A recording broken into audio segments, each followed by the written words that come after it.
Hello and you're welcome to the Big Tech Show with me, Adrian Weckler, the tech editor of the Irish and Sunday Independent. Now, the Minister for Foreign Affairs and Defence, Simon Coveney, said that his phone was hacked and that he deletes text messages because of that phone hack.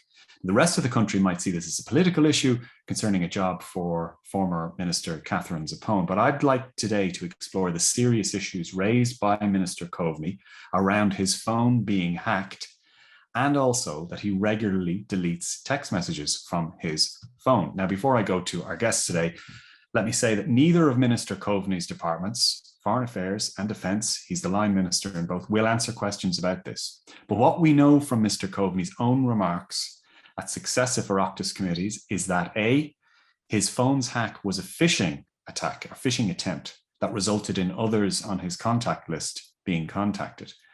And also that the Data Protection Commission was not informed of the breach. Mr. Coveney said that it was the Gardaí that were contacted. They've declined to comment on that. The Data Protection Commissioner has said that their office was not informed about this. The two guests today are experts in their field. Gavin Sheridan is the CEO of VizLegal and co-founder of Right to Know. .ie, and Dara O'Brien is the CEO of Castlebridge. Gavin, can I go to you first? Simon Coveney says he deletes texts unless he thinks they might be needed for freedom of information. What are the FOI rules that ministers generally must observe? So I suppose there's a couple of issues around this. So the FOI legislation is worth just talking a little bit about FOI legislation first, I guess. So the FOI Act first came in the late 1990s. Ireland is one of the earliest countries in the world actually to have an FOI law. An FOI law allows citizens to ask for information, which is records, i.e. actual records from public authorities. So in the case of FOI, what usually happens is a journalist or a citizen will file an FOI request asking for certain information or records, and the public body will then have to respond within a certain time period and then hand over the records subject to certain exemptions.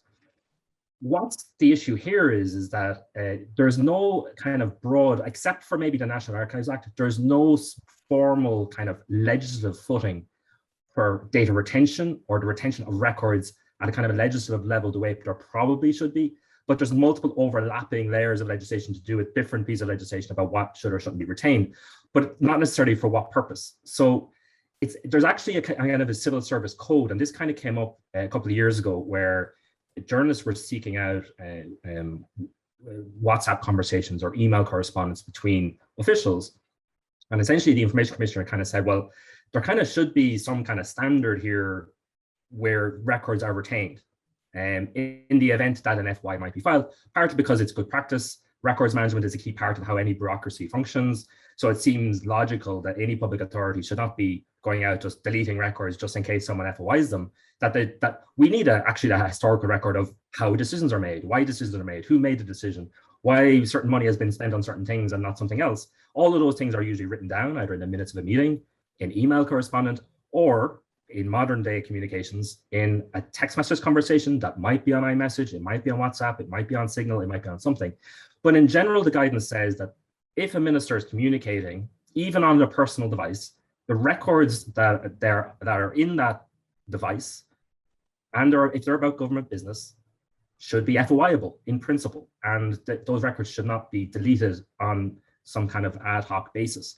Now, the minister can argue, just to be clear here, you've introduced two ideas there. One is that there isn't any specific rules around retention, but on the other hand, this competing idea that if information communications records are likely maybe to be FOIable, that they need to be retained. Yeah, I mean, it's especially when you think about it from a kind of a good governance standpoint and how you run a bureaucracy or how you run the civil service, for example. Like ministers are at the top of the line when it comes to how the government functions. Who makes decisions? The power is vested in the minister and in the cabinet about how the government actually runs. So the way the FOI Act was designed, and it was amended as well, or reintroduced again in 2014, is when I file the FOI request, there should, in theory, be a freeze on the deletion or otherwise of the records that I'm seeking. But only at that point? Only at the point that you file it?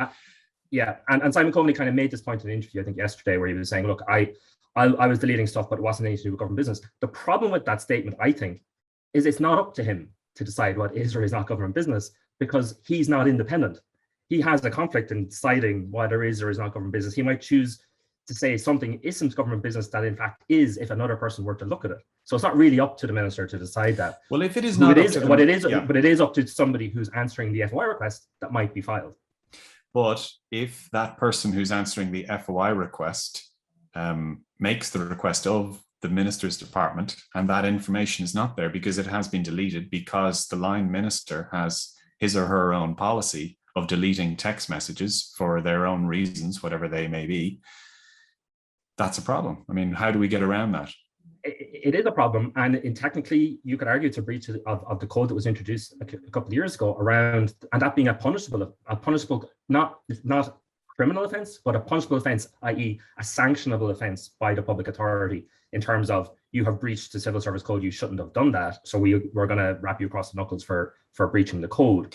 But yeah, there is an issue around what exactly is any government, let's say line minister, line department, of all the main departments, what should they keep for how long?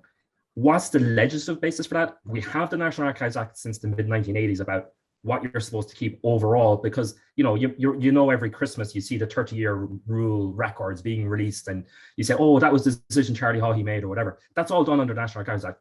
If Charlie Haughey in the 1980s was deleting all those records because he felt, well, I don't think that's actually something that should be FOIable, not that FOI did exist at the time, but you can see where I'm going.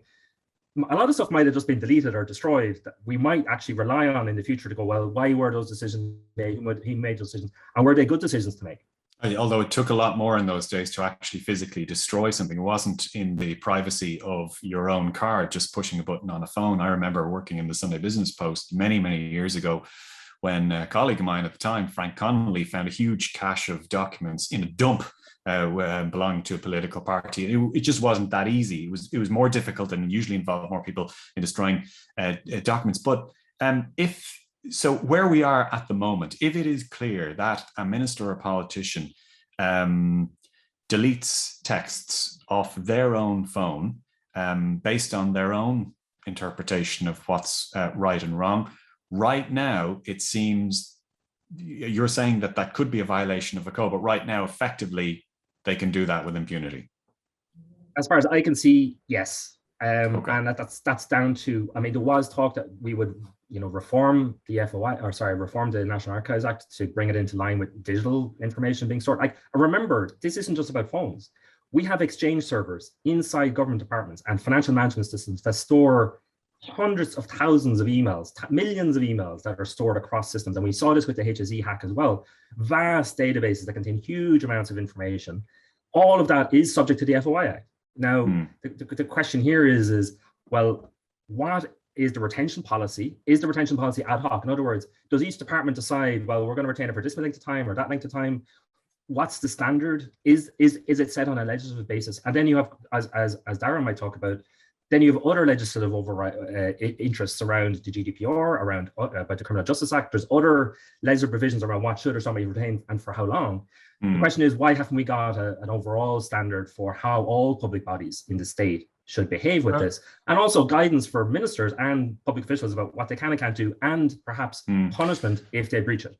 I'm going to go to Darren in a second, but one of the things that did occur to me during Minister Coveney's remarks about deleting his text was the absence of any technical questions of that in terms of backups, maybe iCloud, although iCloud often synchronizes with the device it's attached to, so the messages may not be there. You bring a good point up there in terms of the servers.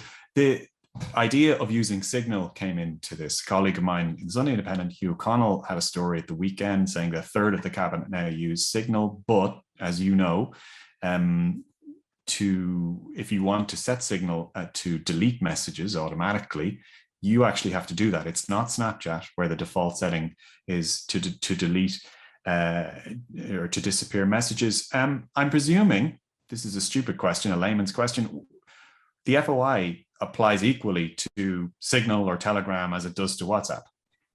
Not only does it apply to Signal and WhatsApp and so on, it applies to the personal devices and personal email accounts of public officials if they're conducting public business. On those personal accounts. So Like, and if you talk, and look, with the Signal question, I'm a huge fan of Signal. I think all ministers should be using Signal by default because it's the best of a bad bunch of applications from a security perspective. And if you have the Minister for Defense not using it, it's probably an issue. The issue is, what's the policy that's set by the department to the minister to say, by the way, don't use the disappearing messages feature, retain all of your records for X amount of months or years or whatever the case may be, hand over those records when you leave office, or on a quarterly basis, hand over the records of your messages, which can be done in Signal.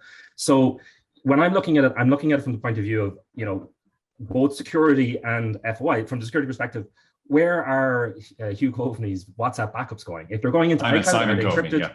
Yeah, Simon Coveney. Where are Simon Coveney's backups going? His iMessage backups are clearly going into iCloud, because I think you actually have to back up to iCloud in order to use iMessage, and those are accessible to US security services because Apple has the keys, and they can be a warrant, and there can be a whole process. And obviously, Simon Coveney is not a US citizen, so he has basically no protection at all. So if you really break it down, it's everything that's a record that involves government business on any device, on any platform, in any way, shape, or form. All records are subject to the FOI Act, subject to, obviously, the exemptions that exist in the Act, such as commercial sensitivity, personal information, international relations, and so on. But again, those processes around how those exemptions apply are not up to the minister after the FOI is done. It's up to the FOI officer in the first instance, and perhaps then the information commissioner or the courts in later instances, if it gets to that point, about what can and can't be released. Yeah. But as you have alluded to, and it seems abundantly clear to me, that assessment of whether something is to be retained for FOI purposes clearly seems to be an ad hoc one, and clearly there seems to be an acceptance among senior political circles that they themselves will decide whether a text message should be retained, and they will apply their own logic and their own radar to that decision-making process. Simon Coveney said as much during the week. He said that if he thinks that something might be suitable for FOI, he will retain it. Even though, by the way, he said the reason he deletes text messages is because he's not sure that his phone is safe, but he will keep sensitive ministerial business between ministers on his phone, on his unsafe phone, using his own words, his unsafe phone, because that might be FOIable. However, that is a contradiction that he is inherently conflicted. You can't have the person deciding about what's FOIable being the person who's deleting messages in advance of an FOI. It's conflicted. And that would apply not just to minister, to any public official in any public authority. You really should not have, it's not good practice to say that the person who is making a decision about what to delete or not to delete in advance of a potential FOI is the person who might be subject to the FOI. And does it dismay you at all? And there, I am going to come to you in 1 second. Does it dismay you at all that there is no apparent action or enforcement or advancement on, on taking action on this, because this has been left the way it is, and that's the way it is? Hugely. And when the FOI Act was being reformed in 2014, there was a lot of attempts to water it down through increasing the fees for requesting the information in the first place that we fought against at the story.ie. But there's also suggestions that we made when the reform was being brought in. One of the suggestions we made was to do retention of records. The second thing we said was stronger penalties for public authorities who abuse or otherwise don't fully adhere to the FOI Act through financial penalties. And the response from the department when we made those suggestions was, well, the Information Commissioner never asked for those powers, even though those powers exist in other jurisdictions. In Serbia, the Information Commissioner has powers to financially penalize local public bodies who are not complying with the legislation correctly. And those fines can be punitive in the sense that, well, we're just going to fine you 50,000 euros because you just didn't play ball with the way the FOI Act is supposed to work. Now, I think those kind of penalties are a stick. There should be carrots as well. The carrots are better training for officials, better cultures with transparency, more leadership from secretary generals around transparency being a good thing to cut down on maladministration or poor decision making or poor spending of public money. So all of these things kind of go hand in hand. And at the same time, we as a country need to understand from a historical perspective why decisions were made. Retrospectively is good because maybe we learn from our mistakes. Maybe we'll learn lessons from things we shouldn't have done that we did based on the historical record. But this stuff should not be, we should not be waiting decades to find out why. It should be that this stuff comes out relatively soon afterwards as well. Yeah, Dara, I'm not sure what we're all waiting for when one of the most senior ministers comes out and essentially shares with us his process of deleting texts and the basis on which he does so. And the three of us are talking about it. I'm not sure what the Information Commission or anyone else is waiting for, but that is not our business, I suppose, except to comment on it. Just in terms of picking up some of the points Gavin was making there, one of the key challenges we have is that when civil service administration processes were set up, originally paper-based memos, everything was on paper. Then we moved into the introduction of computers and email, and there was some structures around filing of things in that context. But the technology for how we can communicate and how we can share information has evolved in leaps and bounds in the last decade. The convenience and speed is one aspect, but with the convenience and speed, we haven't had the commensurate investment in planning, structures, and governance. And the one thing that happens every so often every time there's an election, we see a change of government departments and a movement. But why would they, Dara? That's hassle. That's time and it's hassle. And if you can delete texts on your own basis and your own judgment, that's a lot more convenient, isn't it? It's a lot more convenient for the individual who's creating the record, but from the point of view of managing the state and managing the national record and the corporate memory of the government and of the state, having good planning and proper governance of critical information and the collective corporate memory and managing the knowledge and retaining the knowledge of the state about how and why things were done, even if no one FOIs it, be able to find that if you need to. And the National Archives during the summer had a seminar on digital records and the national record. But doesn't that all suppose that there is a basic groundswell of support for the idea of that sort of structured information, freedom of information? And if I were to ask you, and I genuinely, I do not mean this cynically, this is not a cynical question. If I were to ask you, in your opinion, whether the majority of senior politicians and political parties like or dislike the idea of a Freedom of Information Act when in government, particularly the parties that are often in government, what would you say they would lean toward? Okay, I'm going to flip that question slightly. In the absence of freedom of information legislation, it is still good practice and good governance to have proper policies and controls for the creation and management of records, even if someone like Gavin isn't knocking on your door looking for them. Someone in your organization might be looking for them. In 20 years' time, a historian might be looking for them, or there might be, dare I say, an inquiry into something where it might be useful to know exactly what happened and what was decided to exonerate or not, as the case. I think you're right, but I just wonder whether the priorities that you're referring to there are shared by a significant number of politicians in this country for different reasons. Let me ask you just about something else, and it's about this idea about not reporting this device, a device that has been infiltrated by a phishing attack, which has exposed the phone numbers and contacts of others on that phone. This is how Minister Coveney described the hack on his phone. They were coy at first in whether or not they would agree that this was the hack, but Minister Coveney has subsequently said a few times. Now, can I ask you, because I've been onto the Data Protection Commissioner a few times about this, and I'll talk a little bit more about that in a few minutes. If your company or work phone device has been phished in this way, do you need, in general, to report that as a breach to the Data Protection Commission? If any device that you are using for your work purposes, whether it's a personal device or a company-issued device, is subject to a security breach that puts at risk personal data of individuals, if there is a risk to the individuals, that is a notifiable incident to the Data Protection Commission. That is unambiguous. That's exactly what Twitter were fined over just before Christmas, a delay in reporting a data security breach. That's what TUSLA have been fined over, delays in reporting data security breaches.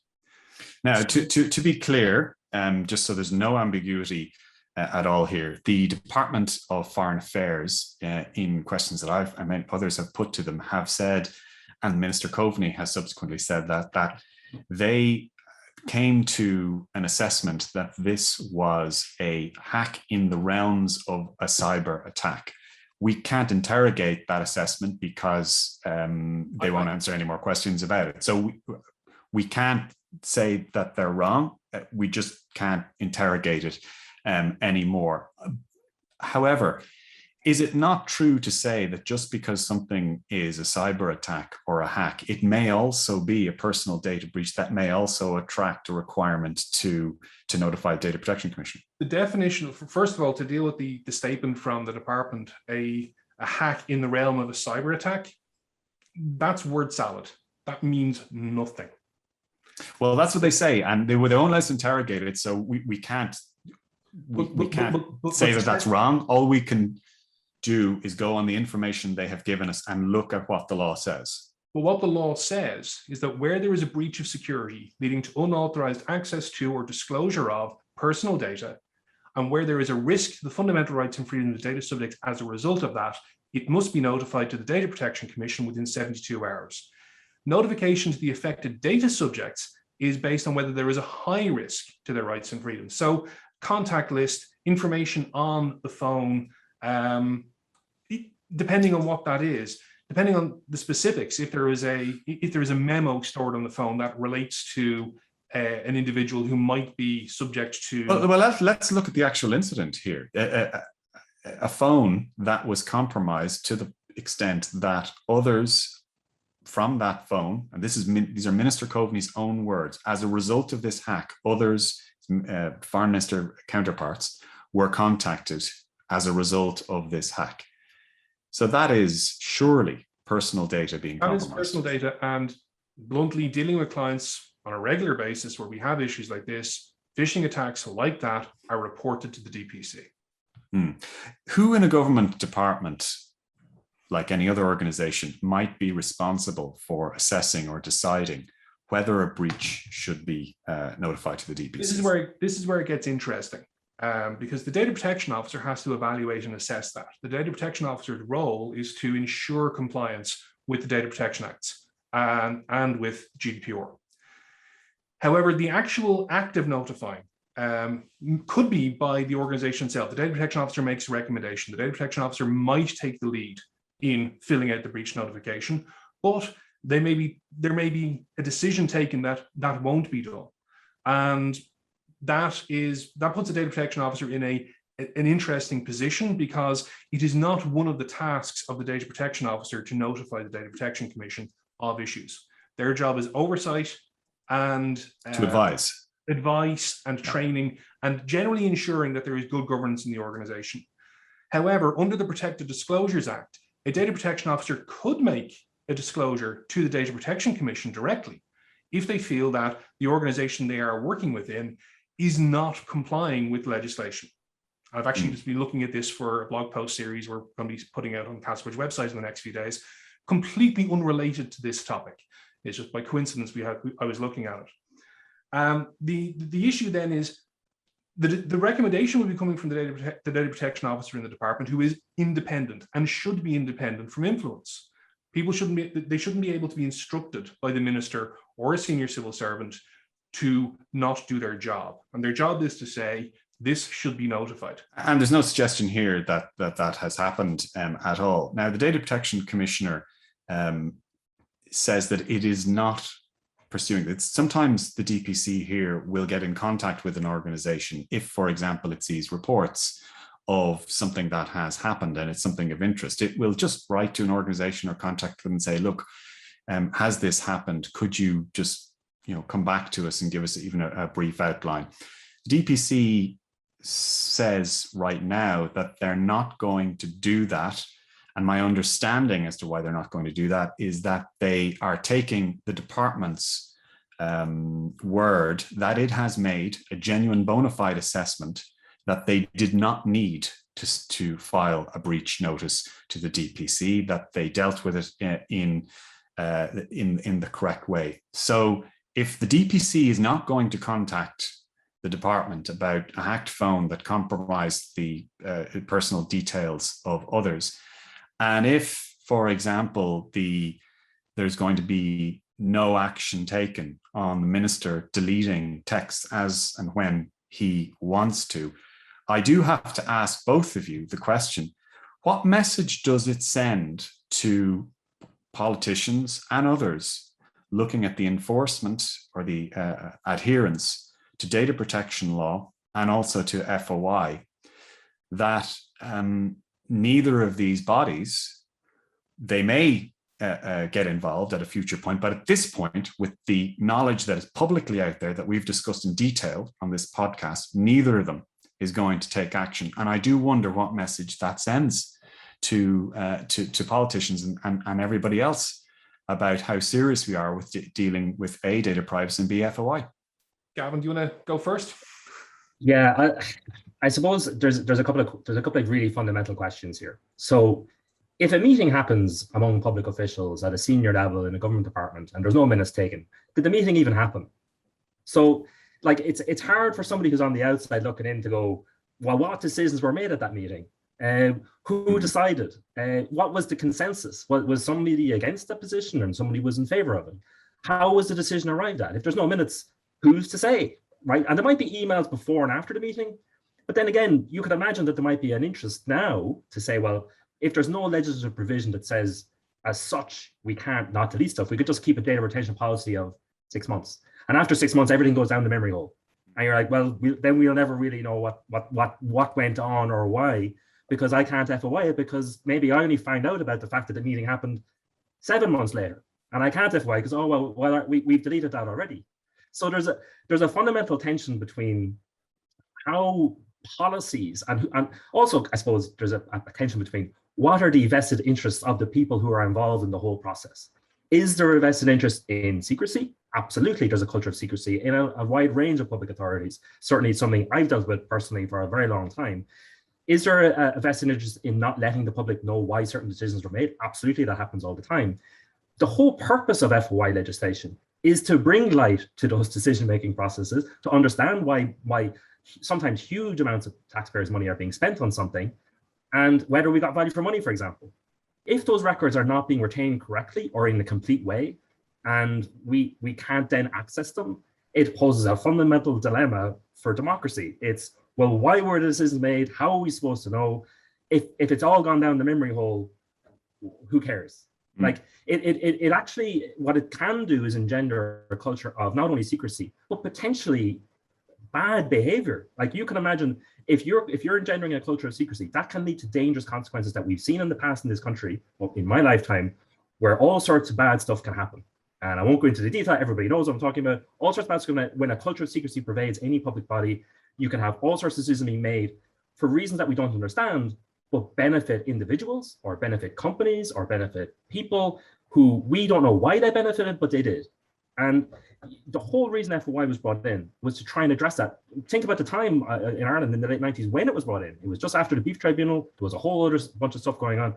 And FOI was brought in to say, the citizen has a right to request records, but also there's other provisions that say that, well, also public bodies should be more transparent in general, that they should release records, release minutes of meetings, release public spending information, all this kind of stuff should be routine. FOI maybe should be the last chance saloon, in the sense that when you're asking for something in FOI, it might be contentious. All the non-contentious stuff really should be released.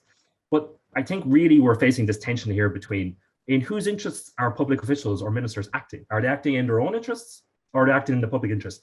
And who gets to decide? I think the public gets to decide through transparency mechanisms. That's the way I would approach it. Yeah. In terms of the data protection question, Adrian, a lot will depend really on what was the basis that the department made that decision not to notify the Data Protection Commission. Yes. From the outside in, I'm looking at that and going, from my experience, from my involvement with clients that have had similar issues, we have a simple policy of notify it to the DPC to make sure that it's recorded and that any knock-on implications are being managed and a proper investigation and proper handling of the case occurs. If the department made the determination and communicated their determination to the DPC, and the DPC is of the view that that determination is valid, fine. I'm not going to argue with the DPC on that one.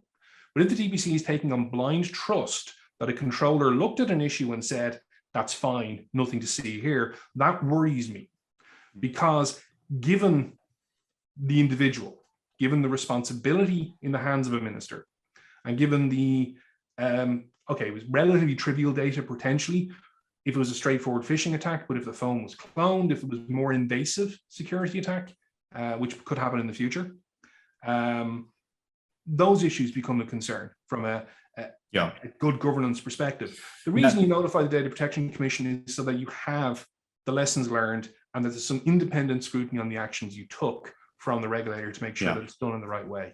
Now, to be totally fair to the Data Protection Commissioner, I can see their point of view if they were to argue that, look, this is not us like letting anybody off or not investigating something. It's just that there are thousands of organizations and companies out there. We hear anecdotally about stuff that happens all the time. We literally can't investigate every issue. Helen Dixon has spoken about this before. She's covered it in her annual reports. And maybe if it gets to a certain point where there is a certain amount of importance attached to this particular issue, aside from the political stuff that's going on around Catherine's phone, because in my opinion, that is a different issue to what we're talking about on this podcast today. If there was enough public concern about what we're talking about today, maybe they would take it upon themselves to ask those questions. But I actually flip that around a little bit, Adrian, in terms of talking about the generality of data protection compliance. The tone from the top is essential in organizations around data protection or FOI. If the most senior leader in the organization is saying, this is a thing that doesn't apply to me, or this is a thing that is not of an immediate concern to me, that sends a message down the organization that this is not a priority. Well, again, just to be clear, like none of us are suggesting that that's what Minister Simon Coveney is saying. I'm not suggesting that in the specific case. I'm saying in general. Yeah. The general principle in governance is the tone from the top is essential, and research on governance and compliance programs over the years has shown consistently that the deeds and actions of the senior executives in an organization have a significant impact on what the lowest ranking member of staff does at 4:45 on a bank holiday Friday as they're leaving the office and turning off the lights. Well, I will say one thing about just personal disappointment in terms of how officials deal with this issue. The departments involved, Department of Foreign Affairs and Department of Defense, it's like trying to pull teeth getting information from them. The Department of Defense, a question that I put into them, didn't even think they had to address the question. They said this was purely a matter for the Department of Foreign Affairs. As far as I'm aware, Simon Coveney was Minister for Defense, full Minister for Defense, when his phone was compromised, as he said. The Department of Defense say they don't even have to deal with the issue. They don't even have to acknowledge it, which to me is astonishing. Department of Foreign Affairs, their response to multiple questions about how they came to an assessment that the breached phone exposing the details of others should not be sent as a breach notice to the Data Protection Commission, are just falling behind a blanket statement saying they will not comment on the matter any further. To me, that is quite worrying in terms of a democratic accountability exercise.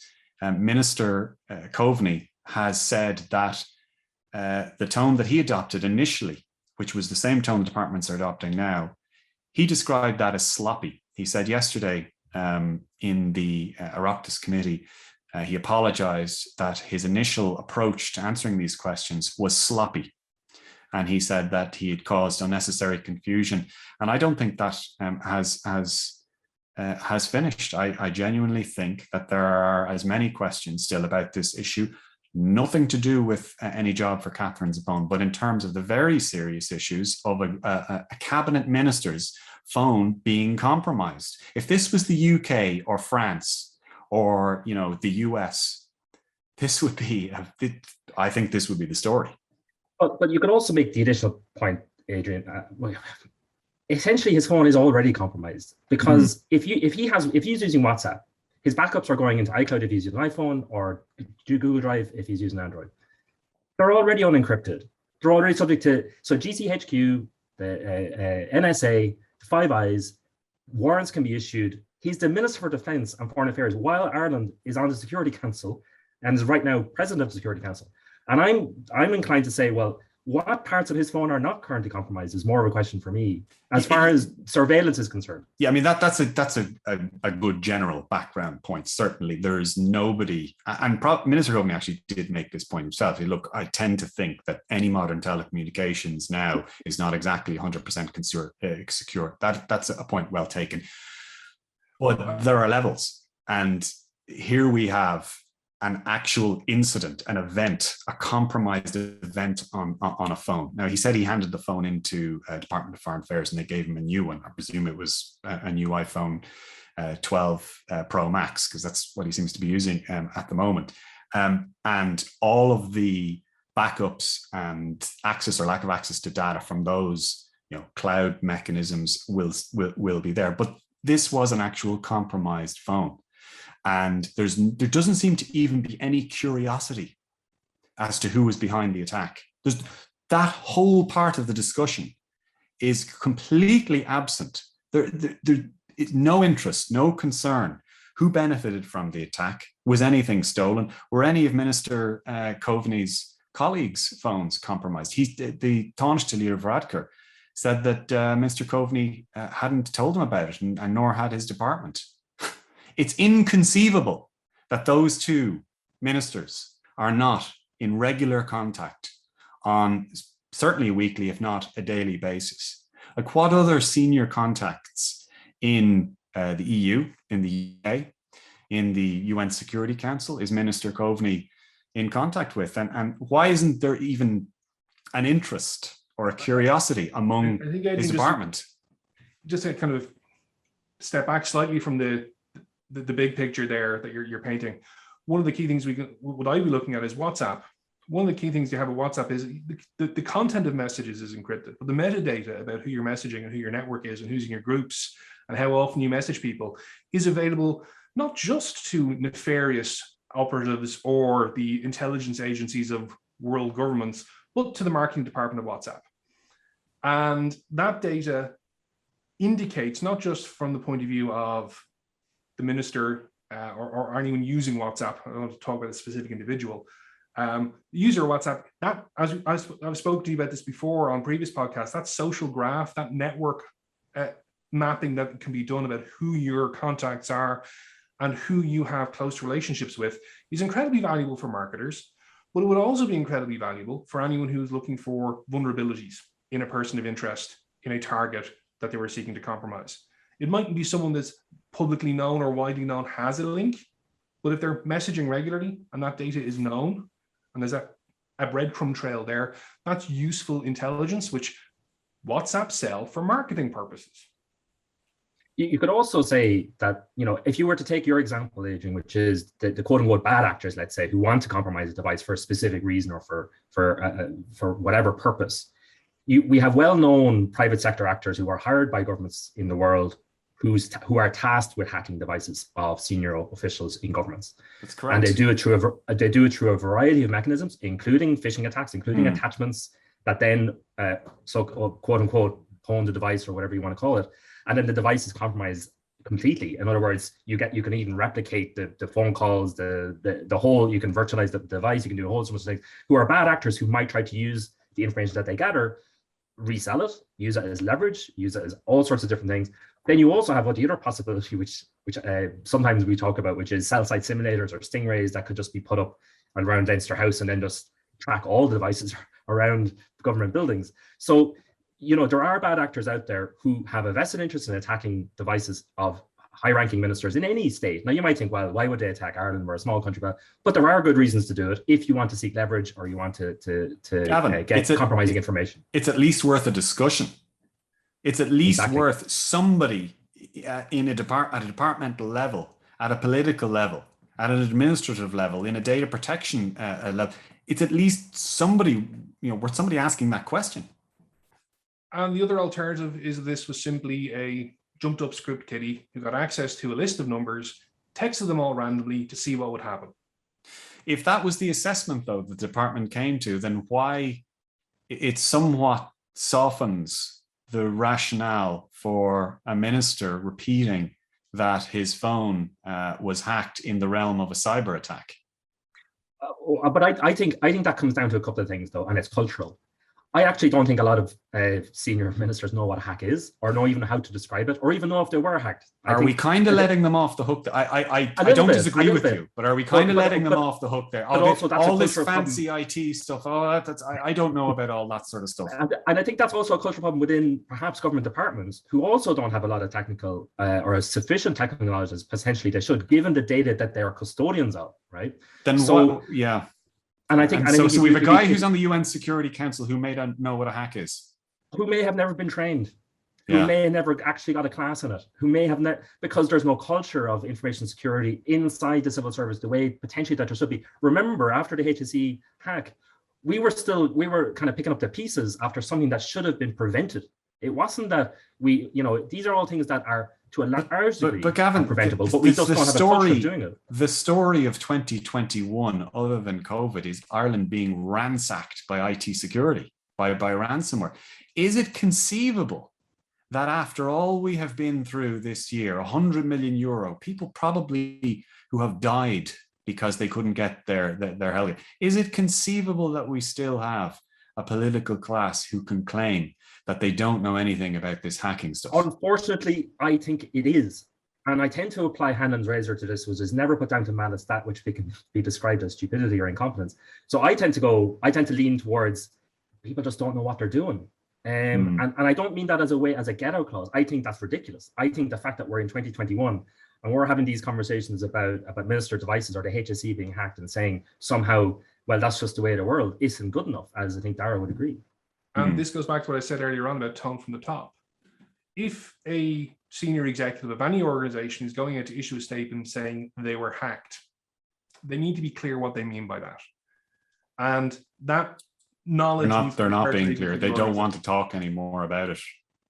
And it's unclear why they don't want to talk anymore. But they are not saying that they can't talk anymore about it because to do so would compromise sensitive information. They don't. So sometimes that's something you'll often hear from US spokespeople or in the UK. They're not saying that here.